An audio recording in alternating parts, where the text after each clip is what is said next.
Drama की शुरुआत होता है मेल कैरेक्टर ओसू से। ओसू के लिए प्यार बस एक मोह माया है, इससे ज्यादा कुछ नहीं। ओसू एक बिजनेसमैन है, इसका पेरेंट्स नहीं है और ये अपने बड़े भाई और ग्रैंडपा के साथ रहता है। ओसू का ग्रैंडपा इसके लिए हर बार ब्लाइंड डेट का इंतजाम किया करता है, लेकिन ओसू हर बार कुछ न कुछ गड़बड़ कर देता है।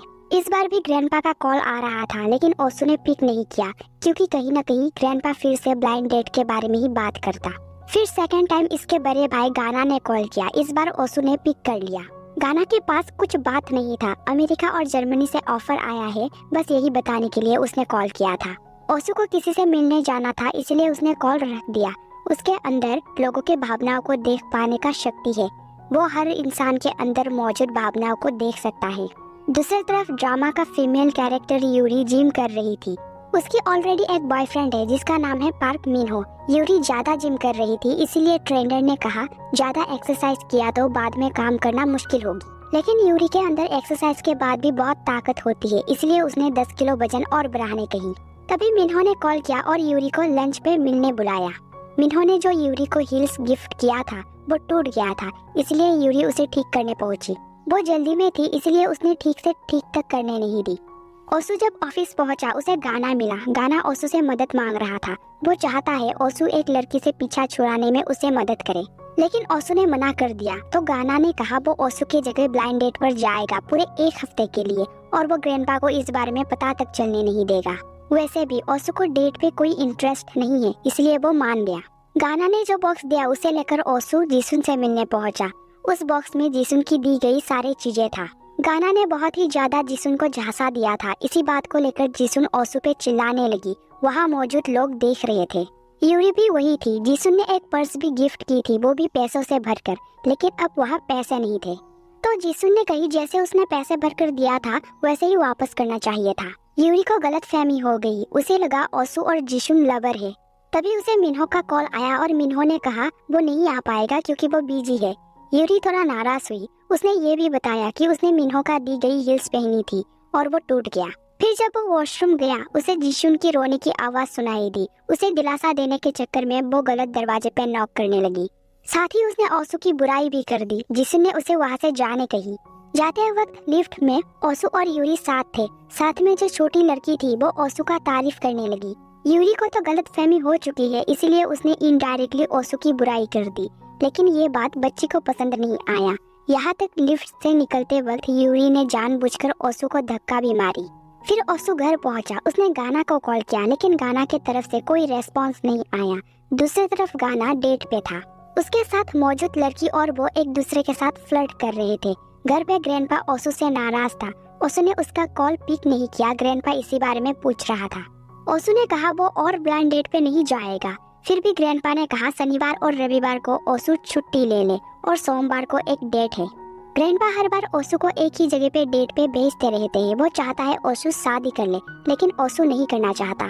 चलो ये भी सही है, लेकिन ग्रैंडपा चाहता है अगर शादी नहीं करना तो कम से कम एक बच्चा कर ले ताकि आगे बिजनेस संभाल सके। हर तरफ से ओसू का जवाब ना ही था, इसलिए ग्रैंडपा इमोशनल ब्लैकमेल करने लगा और ओसू डेट पे जाने के लिए मान गया। फिर शाम के वक्त ओसू जॉगिंग के लिए निकला। यह है पोलन का पैर। इस पैर के साथ ओसू का गहरा संबंध है, इस बारे में आगे पता चलेंगे। दूसरी तरफ यूरी गुस्से में था क्योंकि मिनहो ने उसे कॉल भी नहीं किया। तभी उसका नजर बुली गर्ल्स पे गया। उनमें से एक उसकी बहन भी है। वो लोग अपने ही स्कूल के एक लड़का को बुली कर रही थी। उनमें से एक का कहना था उस लड़का ने सपनों में उससे पैसा उधार लिया था और वापस नहीं किया। अब वो उसी पैसे को वापस मांग रही थी। लड़का ने ऐसे जगह से पर्स निकाला जो देखकर लड़कियां चिल्लाने लगी, लेकिन लड़कियों ने सारा पैसा ले ली। तभी वहाँ यूरी पहुंची। उसे देखते ही उसकी बहन पतली गली पकड़ने के बारे में कहने लगी, लेकिन बाकियों को यूरी के बारे में पता नहीं था, इसलिए वो लोग नहीं डर रहे थे। यूरी ने पैसा वापस करके जाने कही, लेकिन लड़कियां नहीं मानी। तो यूरी ने सबको थोड़ा सबक सिखाया।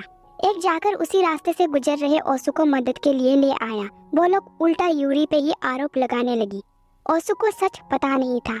उसने यूरी के हाथ से पैसा ले लिया। इसी चक्कर में माहौल थोड़ा रोमांटिक हो गया। दोनों को इस तरह देखकर सारे के सारे एक एक करके निकल गया। फिर सुजुंग घर पहुंची। यूरी उसके इंतजार में थी।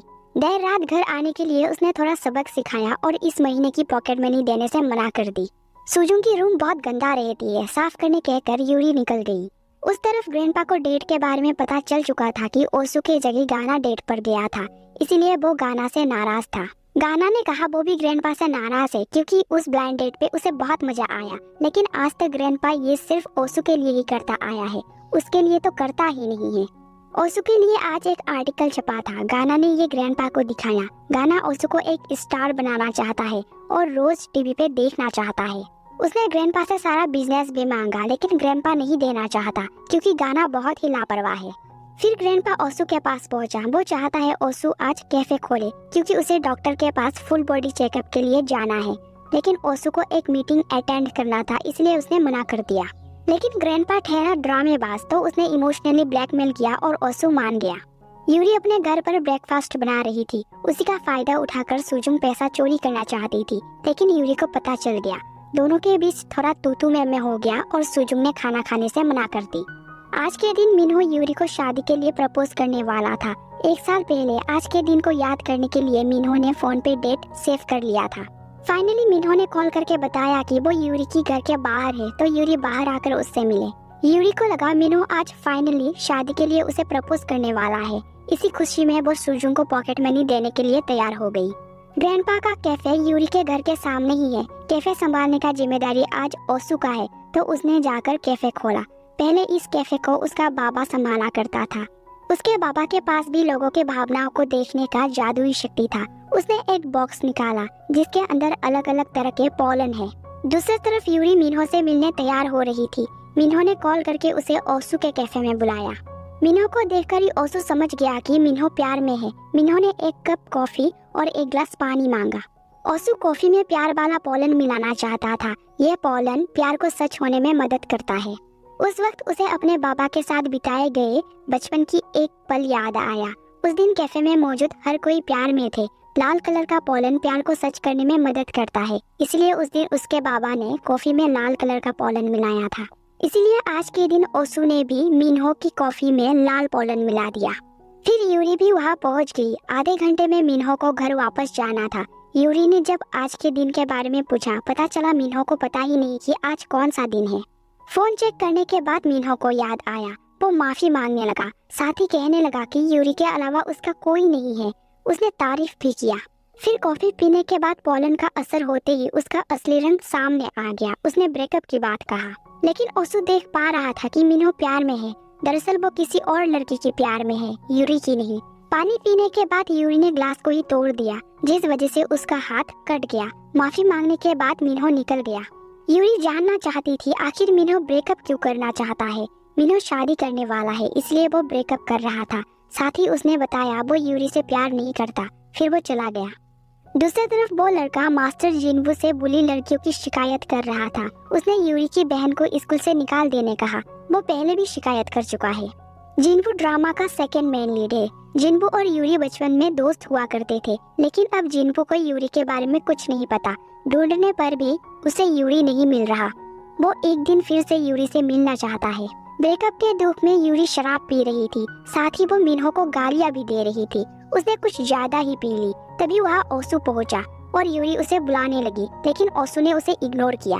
यूरी वहाँ मौजूद कुत्ता से बात करने लगी। उसने ओसू को स्टोर से बाहर निकलते देखा तो वो फिर से बुलाने लगी।